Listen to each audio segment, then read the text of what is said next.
Welcome to this latest webinar from Cognizant, the AI Advantage, Navigating the New Age of Work and Artificial Intelligence. As technology continues to evolve at an unprecedented pace, organizations worldwide are confronted with a challenge of harnessing AI's potential while navigating its complexities. In this webinar, we're exploring how AI is reshaping industries, redefining job roles, and also revolutionizing the way we work. Joining us as we uncover strategies, insights, and best practices to help you leverage the AI advantage and thrive as this dynamic new era evolves. To better support businesses, Cognizant and Microsoft partnership offers a fully fledged framework to help things get done. From getting small pilot projects off the ground to embedding larger, full-scale systems. Together, Cognizant has built frameworks and solutions to ensure that businesses like yours get the most from Gen AI and make certain that these useful tools are not a novelty. They are not just a piece of software, but actually a tangible tool which your business can use. Now today I'm joined by three guests. The first guest I'd like to introduce is Prabhat Anand, the VP of Delivery and Excellence at Cognizant Technology Solutions. Welcome, Prabhat. Hi, David. Hi, everyone. Thanks for joining us, Prabhat. I think it's going to be quite an interesting webinar, this one. It's going to unpack quite a lot of material, but I think it's going to be, of practical use. I think that's what we're trying to get across with this one. My second guest is David Fern, the Global Director of Generative AI. Welcome, David. Hey, guys. And my third guest is Oliver O'Donoghue, a Senior Director at Cognizant. Welcome, Oliver. Hey, David. Great to be here. Well, thanks, guys, for joining us. So my three guests have a breadth of knowledge and experience, particularly as it responds to, I guess, the practical applications of AI. We're going to unpack all of that. We're also going to talk a little bit about what that means for your business. And we're also going to talk about some practical business cases as well. Because this webinar is really for your business to understand what artificial intelligence, particularly Gen AI, really can do for your businesses on a practical level. I think a lot of businesses are maybe thinking and talking about AI as an abstract or an idea. For this webinar, we're absolutely going to ground this with practical foundations. Now, generative AI, what that means for the workforce, that's a very interesting question. I think first we ought to set the scene. We ought to maybe give ourselves a foundation to work from with this webinar. So I'm going to come to you first, David. I'm going to pick on you. It is you to kick us off. We're talking about generative AI. We're talking about the work that Cognizant have done in partnership with Microsoft, and I'll also talk about an actual tool which you guys have been using and also is available. But I guess first, could you set the scene for us? I think most people have an experience of Gen AI. They've typed stuff into one of these engines and got something back, and it's magic, isn't it? But in the context of a practical application, particularly workforces, where do you think Gen AI actually fits? Do you believe that, as I do, that these kind of tools for a workforce could be absolutely transformative? Yes. Yeah, I believe they really could. I think that, if you look at the way that Gen AI has kind of come into the world, and I always get clients to look at kind of like pre and post 2023. I think, pre 2023, we had kind of traditional AI. It had some value, but it was quite discrete in nature. Indeed. Whereas post 2023, we've got Gen AI, and we've got this completely new paradigm of a technique or an approach or a modality to actually interact with AI. This conversation, this text in, text out, rather than data in, kind of prediction out, which was a much more kind of like complicated and convoluted approach to actually interacting with it. And can you believe it's only been a year before? Can you believe that? We're here, and the transformative impact has been a year, maybe 18 months, but 12 months ago, that just didn't exist. No, it's a really good point, and it's something that we have to continually reflect on. I don't think, I personally can't remember a time in my professional career, albeit, it's still early days, but my professional career when I've seen things go from research to production quite so quickly. Yeah, indeed. We're seeing things that were released, days ago. Our clients kind of asking us, how could we implement this technique or this model training approach or whatever it may be. And it's really, really exciting. I think that's the thing that is, I guess, impressing businesses, that the speed with which these tools have, I guess, come onto the marketplace, or at least they've come into the environment where you can start using them on a practical level. I think a lot of the technology, as you say, they have a very long gestation period, and before they become, I guess, practical tools, before you can actually use them in a business, it could be years in some cases. Not so much with Gen AI. No, and I think that comes down to the modality with which we interface it, because we don't have to build some proxy layer to interface with it, or we don't have to spend thousands or tens of thousands on developing high quality data sets to feed into it, to even just to train it to then start to get that value. The time to value, the technical barrier to entry is incredibly low. And I think those things have really driven that value. But that does also come, that's a double-edged sword though for enterprises, because very much like, the new generation of workforce is coming in going, why can't I just do everything on my phone? Why do I have to jump through hoops and use this specific laptop that's locked down to within an inch of its life? Indeed. That's killing my productivity. We've seen the same with the Gen AI space, but on a much shorter time span. Organizations or individuals who have embraced ChatGPT, for example, right at the start of the journey, they're turning around going, why can I not use this super tool in my environment? But thankfully, that's where Microsoft's kind of coming and bridging the gap between that kind of consumer experience where, it's a bit of a Wild West. There's no real security governance capabilities over the top of it that align to the enterprise's kind of values and needs. And now starting to kind of bring in that enterprise class of Gen AI into the workforce and putting it in the hands of the enthusiastic employees, because if there's something you can't give, you don't want to kind of like quell enthusiasm in your workforce. No, absolutely not. You want to embrace it. And actually, I think one of the things Microsoft's done really, really well is come to market with a collection of co-pilots that kind of help organizations to put that generative capability into the hands of their workforce. Yes, it's a fully formed tool set, which you can implement. Well, let's actually talk about the tool. I'd like to actually turn to you, Prabha, if I could. I think the tool we're talking about is something that you guys obviously built with in partnership with Microsoft, the Innovative Assistant in Bluebolt. Now that is when I was looking at how you guys built that and how you implement it and the usefulness of it.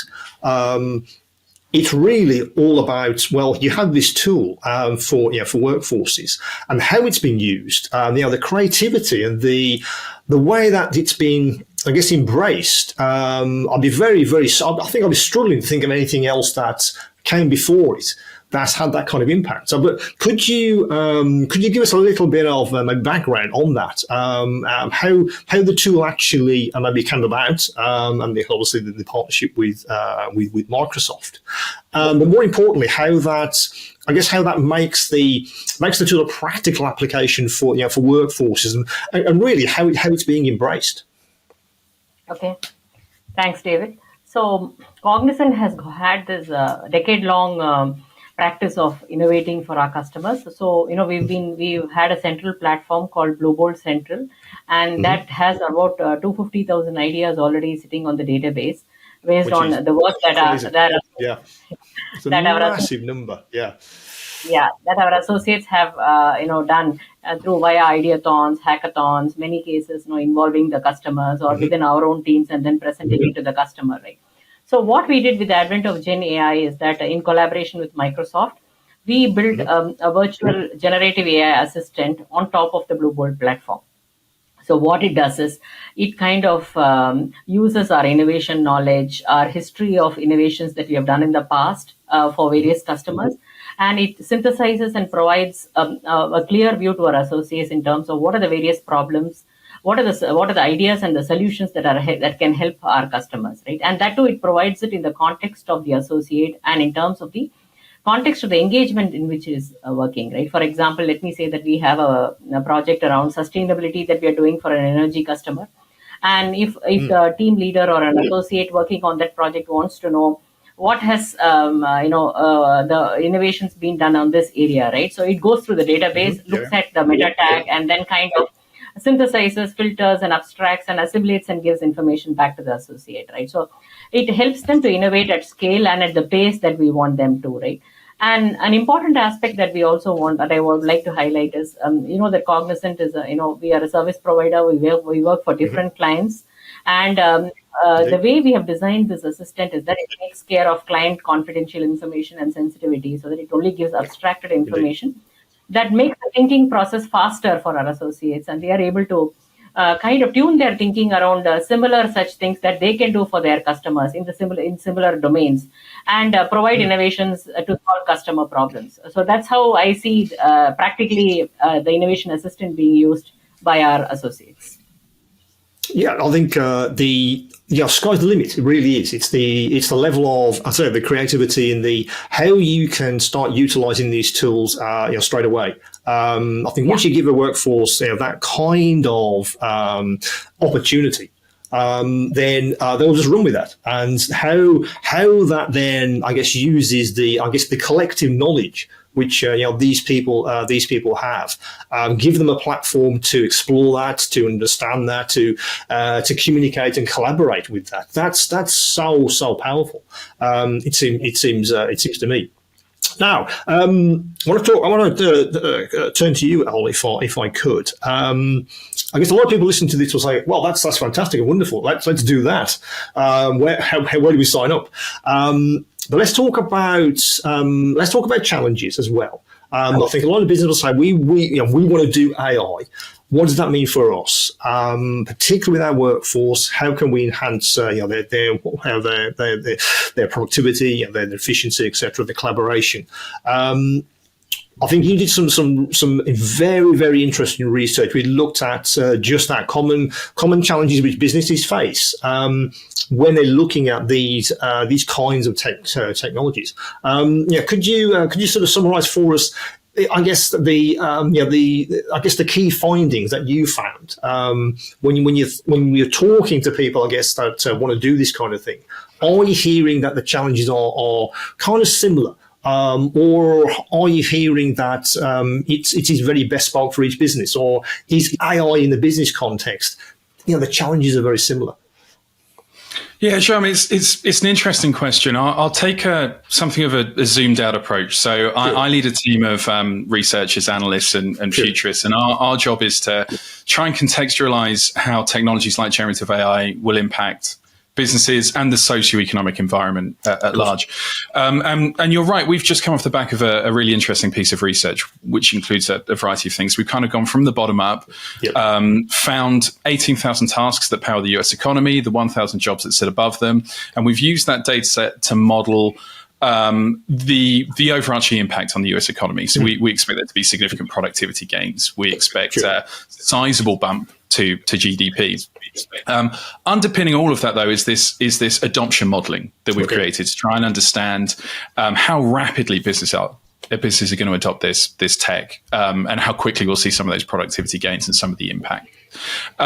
Broadly speaking, we're expecting this to land in about 3 waves. And these are very general economy-wide waves. The type of challenges that businesses will have and bring to an organization like Cognizant or Microsoft will be very specific to them.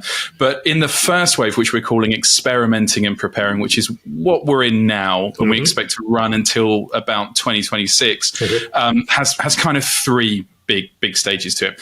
And they're all wrapped up in something that I would just call uncertainty. When we first released that piece of research, all of the questions that we got from businesses and people who read it were around, hey, what does this mean for my business? What does this mean for me? Right, which belies that degree of uncertainty. Absolutely. And I think you mentioned right at the start there that this tech's only been around for a year, so we're still grappling with what it can do and what it means. Now, the first one is regulatory uncertainty. That's what's keeping a lot of organizations awake at night. And that comes from, in some cases, quite battle-scarred executive mindsets where they've adopted a technology at scale and then kind of been pushed to do something they weren't expecting, either to unpick it or go about it in a slightly different way, which has cost and all sorts of different challenges. And the executives that we're speaking to don't want that to happen again. So they want to see tighter guardrails that they can operate within, so they can start making some decisions. So that's the first one that is challenging adoption. So they are concerned that with a regulatory framework, they almost, I mean, when you sort of put a regulatory framework into play, it's almost, some people think that if you mandate something, that can be very useful in some areas, but it can also be a barrier. It can be quite challenging. But what you're finding actually is they want to bring this stuff into focus very quickly. We want to know what we can do with this very, very clearly so we can move forward. We do not want grey areas if we can avoid them. So realistically, you want something to work with. I think there's an understanding that this will evolve over and over time. So as businesses incorporate the technology in new and interesting ways, and people use technology in different ways, the regulations will evolve. But what they want is a foundation that they can work with. So they'll have an internal understanding of like, hey, these are our crown jewels. We can't touch that. Here are some experiments we can run that are low risk. Here are some that are medium risk that we might wrap a few more parameters around. But they also want to understand what the external environment is. So they can work within that too. So that's driving a degree of uncertainty to an extent. And we're seeing that change pretty rapidly. So again, regulations are starting to flow through, and business leaders tend to think those seem to be quite positive. The second one is this uncertainty around, I guess, business case and ROI. So still early days. I think, David, just before this call, we were talking about there are some kind of perception challenges. I.e., one of the things we hear a lot of the time is, hey, I've used ChatGPT, so I know exactly how this technology works. Yeah. I know what it can do. I know what it can't do.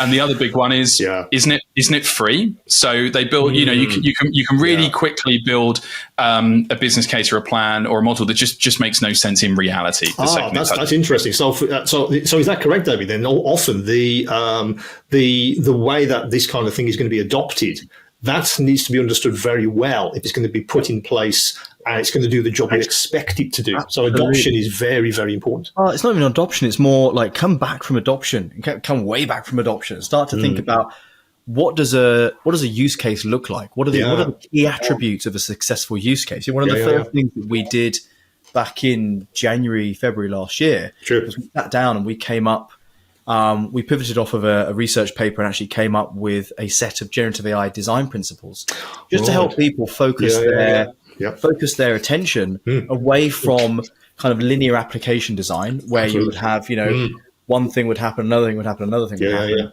to something that was much more non-deterministic, that was much more kind of variable in its outcome, variable in its input. But, come back even from there, I think one of the biggest problems we have is people come and go, basically get Gen AI to do this job. Jobs are, they're atomic units of roles, which are atomic units of functions.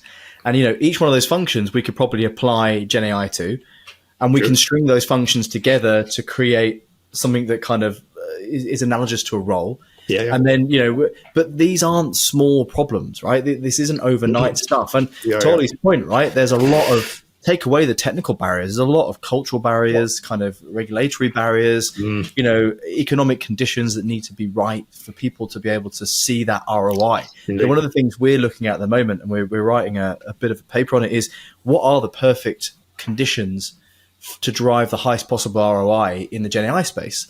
And what our research is pointing towards from actually working with clients on the ground is that finding tasks that, there's the one-to-one, the co-pilot to the human, right? That's one strategy. That's one modality to work with Gen AI. But actually the one-to-many, where you are one person interacting with many individual Gen AIs that interact with each other and then come back to you with a response, be that they are, analogous to people in different departments where, previously you'd have sent out an email and then waited for them to find the time to respond to you. Actually, mirroring their personalities, mirroring their kind of rule sets, behaviors inside of a business world. That's unbelievably powerful. And we've and no joke, we've managed to get situations where we can take things that were taking 6 weeks based on people's availability, and we can take them down to minutes because we can just model the behavior of the individuals and give 95%, 99% of the answer in minutes rather than 100% of the answer in 6 weeks. Absolutely. And that's where we're starting to see, wow, actually ROI is incredible. Now, back to you, Ollie. I think you have a third aspect which you wanted to just conclude your outline of the research that you've been doing. Yeah, sure. I mean, David touched on it. The last one is there's a very foggy view of impact, right? So and again, this was the kind of the basis of our research was to break down occupations into their underlying tasks and really kind of see where generative AI could lend a hand. Sure. And one of the examples David just used there is exactly the type of thinking that we had. There was a executive that, when playing around with the technology, realized they could turn a reporting activity that kind of took 3 months into a day, right? Yeah. Just by kind of pulling all of that together and compiling it. Yeah. And it's when you look at those tasks at the level that we have, it starts to become quite clear. But of course, in a business that evolves and changes over time, that impact is less clear, and it's quite difficult to build a very a tight forensic view of everything that's going on in your organization, so you can map that impact. And again, that's causing companies to kind of pull back a little bit. Yeah. The route, of course, out of this, and this is where we move into wave 2, which is where we think adoption will skyrocket. Cool. So we call that phase understandably confident adoption, because that's when we think businesses will have solved a lot of these challenges.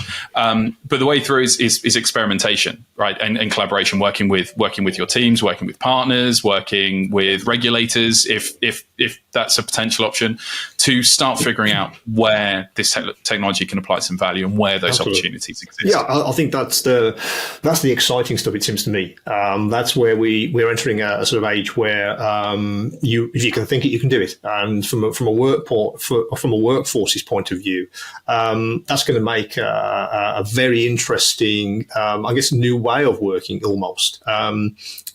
I think, again, with the correct, I guess not regulation, but as you say, the foundation has to be clear, and I think the framework as you develop these tools has to be clear as well. In fact, did you find that as well, Prabha, when you were, I guess, building the system with Microsoft? This idea that, well, it's going to be for workforces, i.e., people, that you had to be very, very clear about things like the ethical considerations of how the system would work. Those kinds of questions have to be, did they have to be baked into how you develop the system? Because I think that's very important when you're trying to build, technology which have an impact on a human workforce. Yeah, that's the most important aspect, David, that, because the rest of it is done by the LLM model itself, right? So what we have done is, while we did this internally, we have also started developing and delivering solutions, AI solutions to our clients. So so that's a big responsibility on all of us, like organizations like Cognizant, to ensure that whatever we develop, we do it ethically, we do it securely, and we do it responsibly. So what we have done across the company is that we have formed a working group to form something called as the Responsible AI Framework. And that will be the guiding principle, and that will be the tenets based on which the entire delivery and the development, the design and the development will happen. And some of the important aspects of the Responsible AI Framework, right, is how do we develop it securely, responsibly, and we protect privacy, and we design for transparency. So that's the most important thing, right? So the outputs that the Gen AI models or the AI models give, it should be transparent enough to the user to understand, right? And most importantly, on the human side of things, right? How do we make the whole initiative more inclusive? And how do we promote inclusivity? And how do we minimize biases? It's simply not possible to eliminate biases, but how do we minimize biases, right? So that's very important. And how do we be more responsible and accountable and involve people participation, right? So those are some of the tenets. And this has been now published across Cognizant. And what we are now doing is that we have delivery methods or the delivery methodology that is published that every AI project should subscribe to. We are baking in all of these AI principles, the Responsible AI Framework, into the delivery methodology and the models that we are developing. And we are also augmenting that with suitable technology tools as well as a robust governance framework, so that we have guardrails during different life cycle phases, and we are able to monitor the effective implementation of the Responsible AI Framework. So that's something that Yeah, we started to do. I think that's again, you use the guardrails. I think that's a very good way of describing those elements of the system. I mean, for you, Ollie and David, again, do you feel that these kinds of systems that you developed with Microsoft, is that transforming, I guess, what we understand as a human resource? Are we looking at really the future of really how we define what a job you and I do, how we do that, how we interact with everyone else in our team or management, etc. It seems to me that we almost enter a sort of a new era of human resource. Do you feel that these kinds of tools are absolutely pushing us, to those kinds of, again, transformative changes to what it means when we say human resource? I don't really like the other phrase, human capital, that kind of thing. I think it's a resource. It's more how do I interact with you and I to create something new and something positive, something obviously profitable for our businesses. But do you guys feel, yes, human resources as a thing, that's also being transformed? So I think you've got to think about like where and what will AI be when it's actually fully deployed and fully kind of articulated inside of an organization. Well, tell us, David, if you have a crystal ball, now's the time to tell us. Well, we're doing some research on this particular topic about how do organizations actually, where does AI sit in an organization to be most impactful? Yeah. And traditional AI kind of sits in data science, but Gen AI doesn't, in my opinion. Gen AI sits in a department that doesn't exist today. It straddles both IT and HR in a department, that we're affectionately calling artificial resources. Why? Because if you think about the way that it's evaluated, the way that it's trained, the way it's improved, all of those things are exactly identical to the way your human workforce is, identified, trained, and improved. You could actually put it in the same ethical training scenarios. So the click through, kind of like watch a video, read some text, answer some questions, and actually it could learn in that exact same way. You could evaluate it in the same kind of 360-degree evaluation techniques that you use, and you could give it the same objective functions as you give humans to, like, right, you need to go and take a course in this. Your objectives for this year are this, and it would actually be able to coalesce over those kinds of feedback. And actually, to that end, it can't sit purely in IT. Now, it will sit in IT a little bit because that's like our equivalent to building and facilities, right? We need to live somewhere, we need to work somewhere, we need to have tech, we need to have connectivity, we need to have systems. So, but actually, I think it's a really interesting question. And I think it's something that from our research, we're seeing this kind of new hybrid division pop up where actually you'll have this kind of coming together of HR professionals, IT professionals, and subject matter experts, as you would kind of in a normal kind of human resources world, to kind of bring the best of everything and build AIs that are, that sit very uniquely in this position. Well, absolutely. And I believe the research you did, Ollie, actually looked at specific jobs and looked at how that actually might actually impact that. Yeah, I think what David's just described though is a genuinely fascinating and elegant solution to what could be one of the biggest problems that the business face. So if we were to unpack all 18,000 tasks that we examined, which effectively is how work gets done. Yeah. And really that's what we're talking about, how work gets done in the business. Sure.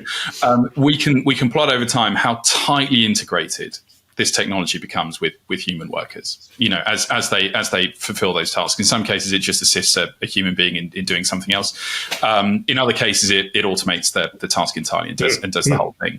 Now, the challenge businesses face is mapping that in a way that makes sense for their organization, because it's wholesale change in some cases. And I throw some statistics out there, but half of all jobs we've assessed have what we call a theoretical maximum exposure score, which is the amount of value that generative AI could impact in that role. They have an exposure score in excess of 25%. So effectively what we mean is that 25% of the reason that you come to work could be handled by generative AI. And people might hear that depending on where they sit and think, oh, that sounds bad. I don't want 25% of my work to disappear. But in most cases, it's an incredibly positive thing. It's taking away things that perhaps you don't want to do, or it's accentuating the value that you do for really important tasks. And that's part of the analysis we did there, was examining the importance of tasks. It's relatively easy for some people. If you're a surgeon, saving lives is number one, pretty important task. And then a lot of the admin tasks you would consider to be less important. But for a lot of us, it's not that clear, right? We do a lot of tasks, and some we feel are important, but others may not do. The kind of blend of human resources and artificial resources, I think, would come some way to solving that and making sure that the right resource is tackling the right task and in the right way, which is a line of sight that doesn't exist today. Yeah. Well, actually, I'd like to just return to, I guess, where these technologies sit, because I think that's important. I think how you implement is also very important. This might be actually one for Prabha and David. We talked about HR, we talked about IT, we talked about ethical frameworks, we talked about how organizations would embrace these technologies. Excuse me, like the tool that you built with. Excuse me. Like the tool that you built with Microsoft.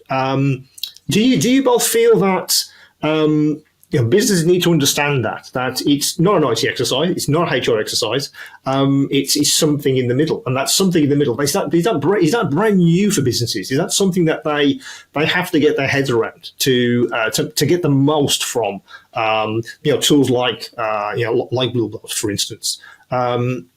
Are we looking at a different structure? Are we looking at a different attitude, or a different way of looking at these technologies, and then where they're going to sit? Who will have responsibility? Who will drive these projects?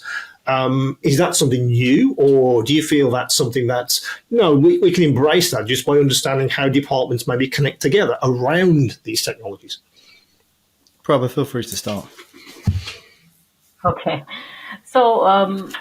So I think it is definitely bringing a change. We have always had the IT in between. We had the end users, the IT, and the customer's business. Yeah. But I think now the business teams are coming much closer, right? So that's because they need to perceive how the use cases will be, how it can be translated. So the role of the gap between the business, I would say, and the actual solution. That is, I think, it is becoming smaller. So that is what I would say. And another similar use case that we are also attempting to implement is right on our knowledge repository. Right, we have a huge knowledge repository of assets and reusable assets. It could be presentations, it could be the proposal documents, best practices, etc. We are also building a similar kind of an assistant on that. Right, so that need came from the business to us. Right, especially the people who are building the proposals and the solutions. They now they earlier had to do a search and then get the required information and take the inputs that were needed. But now we have again deployed a generative AI assistant there on that repository, which has got about terabytes of data in there, right? And then providing a kind of a synthesized response, very specifically responding to a user's query, right, or a question. The people are latching onto it, and they are kind of, Now, I would say that the big difference here with generative AI and the way it appeals to the associates is that you don't have to push for adoption. There is a pull, rather, right? People want it, right? Yeah. That's the thing. I think that's the big difference that I see, especially since I've been in this role of implementing apps for cognizant internal teams, right? I see a big difference in the way people's attitude is and what they want. That's my response, David. That's fascinating. That the technology is being sort of pulled, not sort of pushed onto a workforce. Let's embrace this stuff, even though maybe 25% of my work might disappear. But if I actually analyze what I'm doing, that might be the 25% I don't like to do. Actually, as you said, Ollie, let's remove that, and then suddenly you have 25% of your time for other things.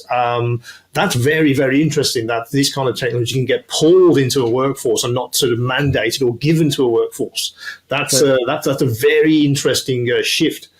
So I think you make it's a really interesting comment you just made there, which is 25% of my work could be automated by AI. That's great. But a lot of people don't think that's great because they're like, okay, well then do I get paid 25% less? Am I now 25% more likely to be displaced? there's 4 people in the team. Do we only need 3 now? And I think this is where to the point we were making earlier on, the embracing and building on what Pravesh just said, it's going to mean different things for different parts of the business. So, for example, for tech, it's kind of just tech, right? You turn it on, you secure it, you ensure access to it is well governed and meets all of the various security requirements. But for HR, for the culture of the organization, it's hugely disruptive. Yeah. And actually getting that message out to the business at large that this is not going to be job disruptive or job destructive, but job kind of creative. So you've got 25% of your time, and this is what we're going to do with it. We're going to find new ways. We're going to go into new areas of organization. You're going to get 25% of your time to go and innovate and create better quality X. But without that level of transparency in the organization, AI is just because largely the narrative in the media for the last 18 months has been fear, job destruction, AI is coming for you, it's dangerous. All staff at large have the ability to do is to coalesce around that narrative. And you need to, as an organization, go out of your way, over communicate that AI does not mean job disruption. In Cognizant, some of the things that are the most tedious and mundane, we're focusing on. And we've all been told, and systems have been put in place, and cultural messaging has been thick and fast about now we've got more time to innovate. Now we've got more time to spend with our clients. Now we've got more time to do the things that we don't want AI to do. That's the kind of dichotomy there. Yeah, I think that's absolutely right. So ultimately, really, what you're talking about is, are we going to trust the machine? Are we going to trust these kinds of systems that you built with Microsoft? So ultimately, then is the question that we have to instill in the workforce this mind shift that it's an advantage for you, and this is how we're going to show how that is. You're not going to use any money; it's going to be the same, but it's going to enhance your work. But you have to then trust the machine. So is that ultimately what the best adoption or the most useful adoption, which gives you the best ROI, is when a workforce does that. It trusts that these machines will be able to help them. So is ultimately the underpinning of all this, the foundations that you've all talked about. Part of that, maybe a large part of that foundation, is trust. I think I'd just quickly counter that and say that I don't think trust in the machine is the issue. I think it's trust in the employer's responsible deployment of the AI. Sure. Trusting that they're not going to use it nefariously in respect to my employment. I do absolutely think that there are trust issues with the machines for sure, right? Sure. And that comes on to, once we've convinced our workforce that they should be using it, how do we then convince them that it's accurate, that it's up to the job and everything else? Spend all the time double checking. But I think it's really, I don't think it can be underestimated how important it is to ensure that organizations are doubling down on this cultural norm of AI rather than this cultural exception of AI. Yeah, did trust come through in the research, Ollie? Was that an element of that? Either was it a thread, or did it sort of jump out at you as that's absolutely important to the people that you spoke to? Yeah, I mean, trust flows all the way through the research. If to David's point, right, if employees don't trust technology, you just hit inertia straight away, right? And people, or they don't trust the leadership team or the employee's decision to implement that technology, then it's inertia all the way. And I think history shows us that. It's interesting. I've been covering automation technologies in the workplace, I guess, for like 10 years or so now, and the narrative hasn't changed at all, David. Okay. It's always been like, hey, everyone's going to lose their job, and guess what? 2 years' time, that doesn't happen. The jobs change, or the technology doesn't quite deliver the goods. I think this will be slightly different, and what we describe in our report is the need for a new trust compact. And effectively, what we're talking about there is a degree of clarity of intention from a variety of sources, so governments, regulators, employers, business owners, business leaders, about the measures that they're taking. So it's not just in terms of impact to employees, so displacement, retraining, reskilling, but also to consumers and other people in the stakeholder group, I guess. because we ran a separate survey to understand how trust presented itself amongst consumers. And what we've discovered is a very fragile understanding and willingness amongst a variety of consumer groups. So effectively, to put it really simply, they're waiting for one thing to go wrong, and then they'll go, okay, well, I don't really want to work with that company anymore. I won't buy things from that company anymore. I don't trust them. So it's an incredibly fragile view of how this technology could do something good or could do something bad. There are a lot of big disconnects there too. So one of the most interesting is if you ask an employee whether or not they thought they would get more money. So let's say they get that 25% automation gain, whether they would get more money as a result of that. Most said yes, but they think on average salaries will be lower as a result of generative AI, which shows you this kind of paradox at play, which is all part of that uncertainty piece, right back at the start. And is sort of general security as it sits around the system, is that also part of the concern that, as David was alluding to, that it's, yes, it's here. It's we're going to use it in our businesses, but are we going to trust our employees to do that? What's it going to do for for my job and my task and my processes? And is this going to be within a secure environment? So I imagine security, again, it's part of that foundation. If you understand that it's in very, very sharp focus, you can move forward with these tools very rapidly and then start to gain the benefits. I think the difference is for employees, it's effectively making sure nothing nefarious is happening. So when you say, hey, this is going to automate this much of your workload, and that's a good thing, they need to be quite clear that that is a good thing. And I think, and Prabha mentioned this, right? If they feel that's the case and the culture in the organization is right, then they will adopt themselves aggressively. We're seeing that across the board. The second that trust disappears a little bit, it stops, right? For consumers, it's slightly different. They want to make sure the ethical framework is correct. Security is a part of that. They want to make sure that their data is being used in the right way. That whole piece. And the second it isn't, or they feel like a company isn't being transparent with why they're using the technology, they pull back pretty quickly in a variety of sectors. Well, guys, we're almost at the end of our time, unfortunately. I think we could have gone on for a significant to unpack a lot of this. I think what I'd like to do is go to each of you and ask you, I guess, what the future looks like. I think you have built a tool, a practical, tangible tool, which you're using in your own businesses and that can be applied to others with Microsoft.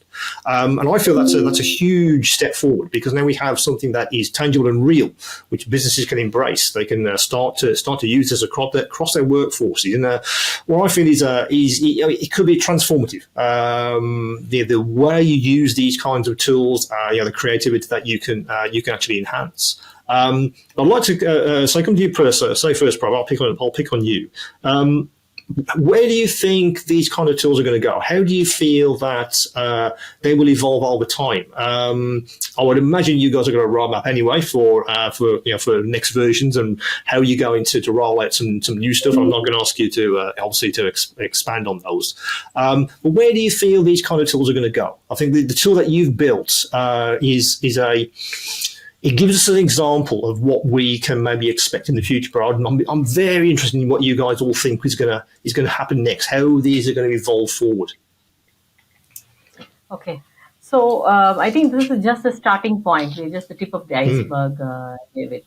So I think we can these more and more of these tools and models, right, will get embedded into the platforms and systems and applications that we have, right, and so these apps will become more intelligent, and it could be data-based decision making can be enabled very much, right? But nothing can replace the human being who is there. But the human beings there can then these systems and these tools will enable our employees to move to more higher order tasks, right? And they can talk to customers as David was saying, right? And talk to users, find out what needs to be more, and do more higher order tasks while the lower order tasks that were being done by human beings are now left to the models to do. So that's how I see this space evolving. For example, we are also working on for example, you have an RFP that is coming, right? Using these features, I could even foresee that, an RFP proposal generator can be done by the large language models, right? By the AI machine in place. So that then, the time that is spent by an associate to prepare the proposal can be spent on much higher order tasks. That's how I see this thing evolving in the future. Excellent. And for you, David? Well, it's interesting. It's interesting that Prabha mentions like having AI create RFPs, because what's to stop the other side of the equation having an AI that then reads the RFPs, summarizes them, and at what point do we stop? Right, and then this is one of my fears. It's this runaway kind of like optimization problem. Sure. Where we've got AI writing this, and then we're going to use AI to summarize this, and then It's feedback loop. Right. I mean, Yeah. it's an interesting conversation for another day, but it's an interesting one. But I think we're Indeed. not. But look, my biggest kind of thing would be, I think we as human beings are incredibly bad at being able to see past the next horizon, right? We saw it when, through the Industrial Revolution, the computer revolution, the internet revolution, and now we're seeing it through the AI revolution. And I would just say, like, be aware, be cognizant, as long as it's not too much of a pun, be cognizant of how your people feel about this, and be kind of empathetic and kind of very careful with how they perceive AI. And if you have a very human-centered AI strategy, and you're very transparent in that human-centered strategy, and you leverage, high quality tools that have good levels of morality, like the stuff that Microsoft has, then on a serious note, you'll have a really successful experience deploying this at scale. Excellent. And Ollie, would you like to finish us off? Yeah, I mean, I guess I have the luxury of working with a lot of very clever people, both inside Cognizant and outside Cognizant. And I guess what I'm seeing more and more is individuals using this tool to just do some really clever and intelligent stuff. I think I can't remember if it's an economic phrase, but you'll never be smarter than collective humanity. Like, people are going to figure out something really cool collectively. We're starting to see that come into place. So that kind of organic innovation, a lot of what I've talked about today is economy level or business level, but those little experiments that people are doing inside companies and on their own, where I think we're going to see some really interesting stuff come off the back of, whether that's spinning up AI natives and new startups doing really cool things and solving problems we've even thought of yet, or just really basic, hey, I can now do this thing so much faster and more accurately and better, and I'm more productive as a result. That's the part that I'm most interested in. I think that's the kind of the hotbed of innovation that we'll see over the next 2-3 years. Excellent. Well, thanks for that, Ollie. Well, as I said, unfortunately, we've come to the end of what I think you agree has been a fascinating insight into really what workforce management AI looks like, what workforce enhancement, what workforce transformation could be with the tools which Cognizant and Microsoft have built. Please do to learn more about how Cognizant can help your business harness the power of AI. Please do visit cognizant.com for more information. Well, until the next time, it's a goodbye from me. It's a goodbye from Prabha. Thank you. Thanks. This is a very enriching conversation. Thanks, everyone. It's a goodbye from David. Goodbye. And finally, it's a goodbye from Oliver. Thanks so much, David. Cheers.